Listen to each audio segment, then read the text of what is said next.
একজন হাউসওয়াইফ তাদের জীবনের সবটুকু রান্নাঘরে কোনায় শেষ করে দেয়, সমস্ত কিছু ত্যাগ করে পরিবারের সবার জন্য। কিন্তু তাদের এই ত্যাগের মূল্যায়ন খুব কম সময়ই হয়। একটি বাড়ি শুধু ইট কাঠের নয়, সেটি হলো ভালোবাসার স্মৃতি। গৃহিণী মানে শুধু ঘর সামলানো নয়, তিনি একটা পরিবারকে ভালোবাসার যত্নে এক সুতোয় গেঁথে রাখেন। একজন গৃহিণী জীবনে প্রতিটা দিনই একটি নতুন চ্যালেঞ্জ। একজন গৃহিণী তার ঘরের সৌন্দর্য তার ভালোবাসার ছোঁয়ায় ফুটে ওঠে। ঘর হলো সেই জায়গা যেখানে ভালোবাসা থাকে, স্মৃতি তৈরি হয় এবং হাসি কখনো ফুরায় না। গৃহিণীরা তাদের ছোঁয়ায় একটি ঘর হয়ে ওঠে শান্তির আশ্রয়। রান্নাঘরে গন্ধে পরিবারের হাসি, এটাই আমার জগৎ। গৃহিণী তার ভালোবাসা ছড়িয়ে দেয় প্রতিটা ঘরে কোনায় কোনায়। আসসালামু আলাইকুম রহমতুল্লাহি বারাকাতু। হ্যালো এভরিওয়ান, আমি মাইফুজা, সুলতান মাইফা ডেইলি লাইফস্টাইল চ্যানেলে আপনাদের সবাইকে স্বাগত। আপনারা সবাই কেমন আছেন? আশা করি আলহামদুলিল্লাহ আপনারা সবাই ভালো আছেন। আমিও ভালো আছি, আমাদের পরিবারের সবাই ভালো আছে। আজকে চলে এসেছি নতুন একটা ব্লগ ভিডিও নিয়ে। আপনারা পুরো ভিডিওটা দেখুন, খুব ভালো লাগবে। আমি এখানে সকাল থেকে ভিডিওটা স্টার্ট করলাম। হ্যাঁ বন্ধুরা, ভিডিও দেখার সময় অবশ্যই একটা লাইক দিয়ে দেবেন, আর হাইপ অপশন থাকলে একটা হাইপ দিয়ে দেবেন। আর আমার চ্যানেলটা যদি ভালো লেগে থাকে, আমার ভিডিওর কোনো অংশ যদি ভালো লেগে থাকে, প্লিজ সাবস্ক্রাইব করে আমার চ্যানেলের পাশে থাকবেন। তো আমি এখানে পিস কাটা ব্রেডগুলো নিয়ে নিয়েছিলাম। তো এটাকে সকালে টিফিনটা আজকে করে নেবো, ছেলের জন্য রেডি করে নিয়েছি। তো এদিকে খাওয়ার দাওয়ার করতেছি। আজকে ভিডিওটা কী করলাম না করলাম সারাদিনের সব কিছু আমি তোমাদের সঙ্গে তুলে ধরেছি, যতটা পেরেছি আমি সবটুকুই তুলে ধরেছি আর কি। তো চলো বন্ধুরা, ভিডিও দেখো, কন্টিনিউ করো।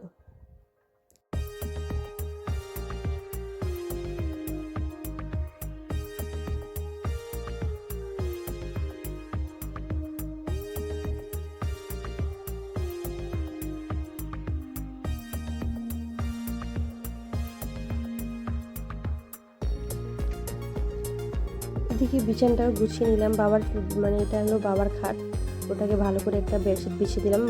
বেডশিটটা তুলে নিলাম আর বেডশিটটা চেঞ্জ করে দিলাম। আর এই বেডশিটটা না মেলা থেকে কিনেছিলাম, রাসমেলা থেকে। কালারটা দেখো বন্ধুরা, খুব সুন্দর কালারটা, খুব সুন্দর। তো এদিকে আমাদের মুরগি ডিম পেড়েছে, দেশি মুরগি আর কি, ডিম নিয়ে নিলাম। আর এদিকে বৌদি মাছ এনেছিল, ওর কাছ থেকে রূপচাঁদ মাছটা নিয়েছি। এই মাছটা হয়ে গিয়েছিলো 1 কেজি 300 গ্রামের মাছটা, তো বড় ছিল আর কি। তো বৌদিকে বললাম যে বৌদি এই মাছটাকে বেছে দাও। তো এই বৌদিটা আমাদের এখানে মাছ আনে, অনেক লোক আছে। তো সত্যি কথা বলতে এই বৌদিটা না পুকুরে মাছ আনে আর কি। তো এর মাছটা খেতে খুব সুন্দর স্বাদ হয় আর কি। আর অন্য লোকের কাছ থেকে মাছটা যদি নেওয়া হয় না, তারা ঝিলের মাছগুলো আনে, তাদের কাছ থেকে বড় বড় মাছ থাকে কিন্তু সেরকম স্বাদ হয় না আর কি। তাই জন্য এই বৌদির কাছ থেকে বেশিরভাগ মাছটা নেওয়া হয় আর কি। তারপর এদিকে চলে এলাম রান্না করতে। তো এখানে প্রথমে পেঁপে ভাজি করে নেব। তো পেঁপে ভাজিটা আমাদের বাড়িতে সবাই খায় আর কি, সবাই বলতে আমার বাবা খায়, শাশুড়ি মা খায়। তো মাছগুলোকে হলুদ দিয়ে লবণ দিয়ে মিশিয়ে নেব। চলো বন্ধুরা, ভিডিও করো, কন্টিনিউ করো।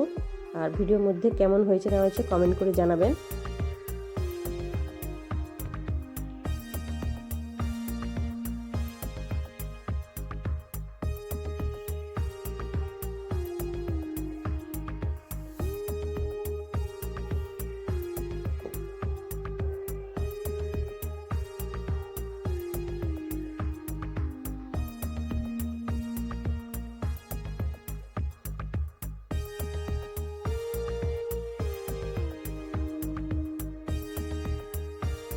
অল্প করে পেঁপে ভাজিটা করেছি, যেহেতু আমি খাই না, আমার ছেলেও খায় না।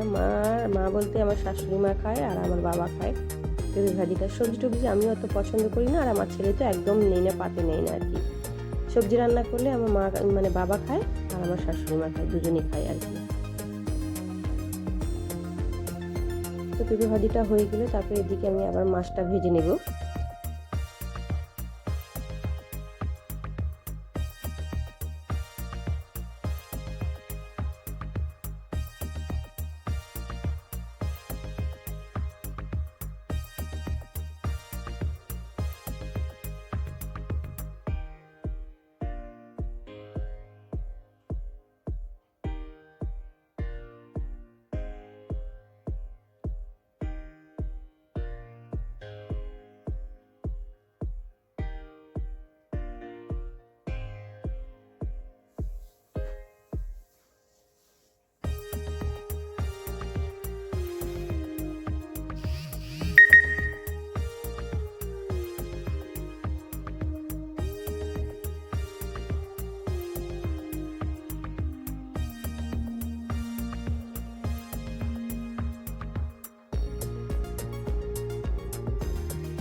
এগুলো মাছ আগের দিন মাছ নিয়েছিলাম, রুই মাছটা ফ্রিজে রেখে দিয়েছিলাম, তো এটাকে ভাবলাম ভেজে রেখে দিই ফ্রিজে করে।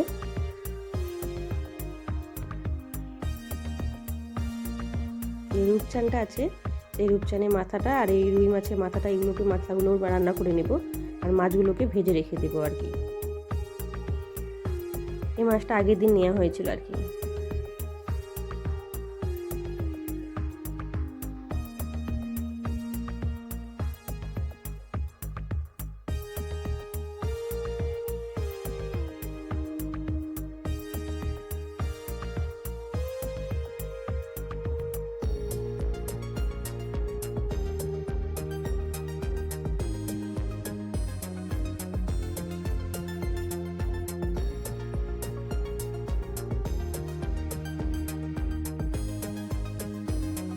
মাথাগুলো দিয়ে দিলাম, রূপচানের মাথা, রুই মাছের মাথা আর লেজা দিয়েছি, 2 পিস চাকা দিয়েছি, দিয়ে এগুলোকে মাছের ঝোল করে নেব।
ফুলকপি আর আলুটা একটু ভেজে নিলাম, যেহেতু এটা একটা তরকারি করবো আর কি, ফুলকপি, আলু, টমেটো, মাছ দিয়ে আর কি। তো মাছের ঝোল করেছি। তো শাশুড়িমা বললো যে আমি নিরাম রান্না করবো বলছিলাম, ফুলকপি, আলু, টমেটো দিয়ে একটা রসা রসা করবো ভাবছিলাম। তো শাশুড়িমা বললো যে আমি মাছের ঝোল খাবো না, তুমি ফুলকপির তরকারিতে 2টো মাছ দিয়ে দিবি আমার জন্য। তো তার জন্য ফুলকপি আলুতে ওইটা টমেটো দিয়ে যে ফুলকপি আলু তরকারি রান্না করছি তাতে 2টো মাছ দিয়ে দেবো।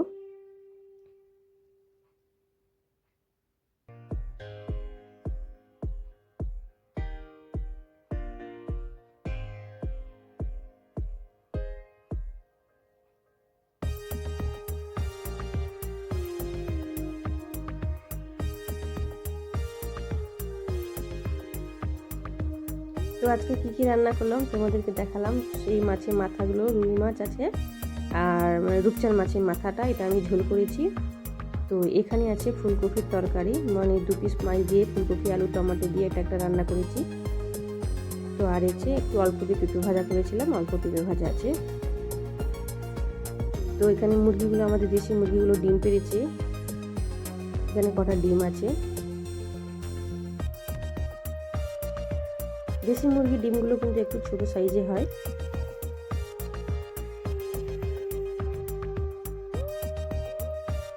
আজকের ভিডিওটা কেমন হয়েছে বন্ধুরা অবশ্যই জানাবেন। আবার দেখা হবে অন্য কোনো দিন, অন্য কোনো ব্লগ ভিডিওতে। বাই।